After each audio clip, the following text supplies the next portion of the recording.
Hi friends, मु आज पुरी नरेंद्र पोखरी को पहुँची जाइछि।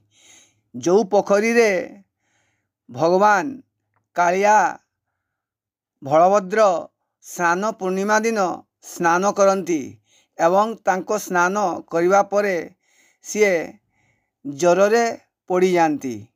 यही देखंतु सही पोखरी नरेंद्र पोखरी को मु आज पहुँची जाइछि। केते सुंदर दृश्य दिसुची, अति आनंद लगुची, देखिले अति खुशी लगुची। यही पोखरी रे भगवान स्नान करती। जय जगन्नाथ, जय जगन्नाथ, जय जगन्नाथ।